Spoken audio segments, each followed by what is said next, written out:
America is a free country, and there's nothing it loves more than reminding the world and its people of how free it is. In the late 1940s, after the war, some people felt that the citizens of the US needed reminding of how great their country was with a rail tour. Unfortunately, in this attempt to unite the country, the rail tour inadvertently brought to light how divided the US really was.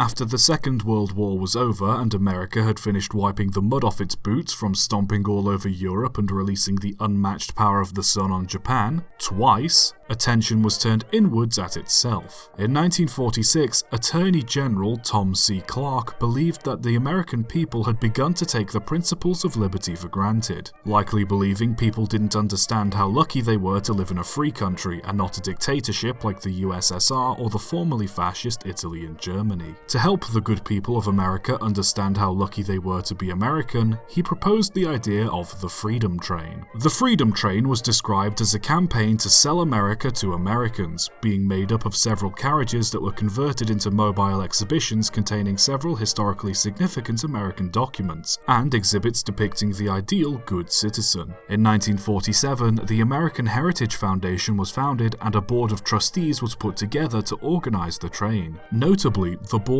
didn't include any members of African American descent until after the train had launched. Some of the documents to be displayed included a letter from Christopher Columbus, the Mayflower Compact, Japan and Germany's documents of surrender, the Constitution, Bill of Rights, and the Emancipation Proclamation, which funnily enough was the only document exhibited pertaining to Black history, with the exhibit mostly focused on Abraham Lincoln anyway. The National Archives supplied a list of key documents that they recommended be on the train, including Executive Order 8802. However, the Foundation rejected the list, opting to pick the documents themselves. The Good Citizen exhibitions portrayed the ideal versions of the average American citizen, with good citizenship for men defined by wearing suits and being focused on work, good citizenship for women, who were mostly referred to as girls or sisters by the exhibit, defined in terms of clothing, participation in community activities and raising children, and general American freedoms being defined in terms of consumerism and boasts of superior commodity production.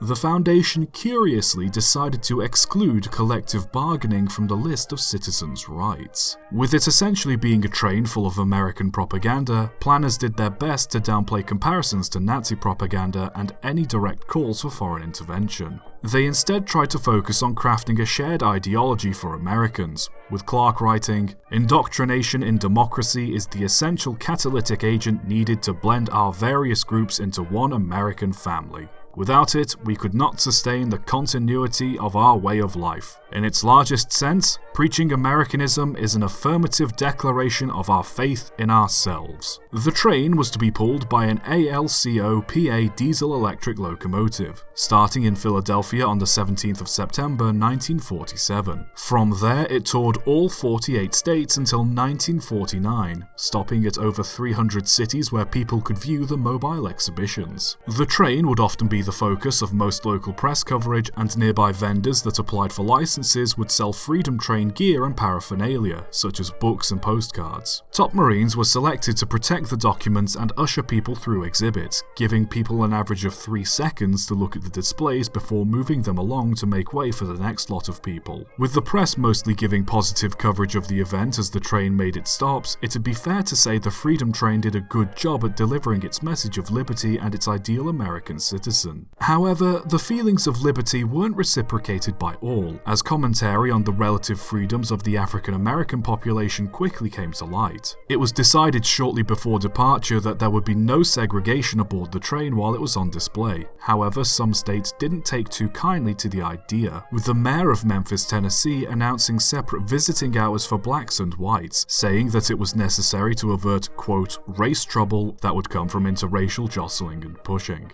Other southern states ignored the request to let the crowds mix and continued to enforce segregation, with reports of white visitors disliking the presence of black visitors. Just like Memphis, Birmingham, Alabama also tried to put in place a plan to keep visitors segregated. However, the plan led to the train skipping its visit to Birmingham as well as the visit to Memphis. With segregation still partially in place and the displays of American history rather conspicuously not showing much of African American history, public criticism momentum of the train continued throughout the tour. The Sunday Oregonian published a 2-page section titled "No Premium Fares on Freedom Train, but actually some citizens still ride second class," detailing the persistent discrimination and violence shown towards Black Americans. Some, however, chose simply to ignore the problem altogether, with FBI Director J. Edgar Hoover describing these and other such rumblings as, quote, "Spanish word for black," pro-communist agitations. All in all, I think the best word to describe the Freedom Train would be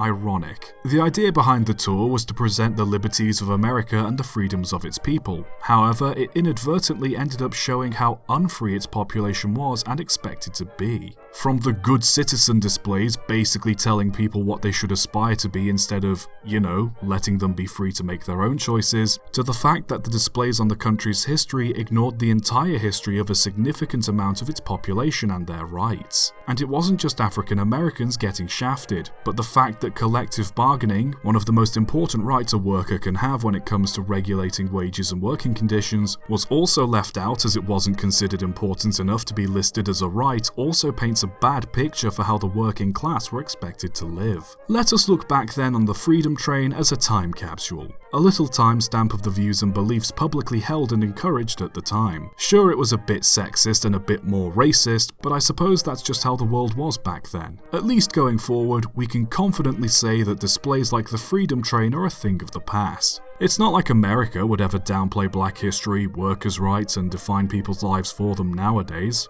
right? Subscribe for more.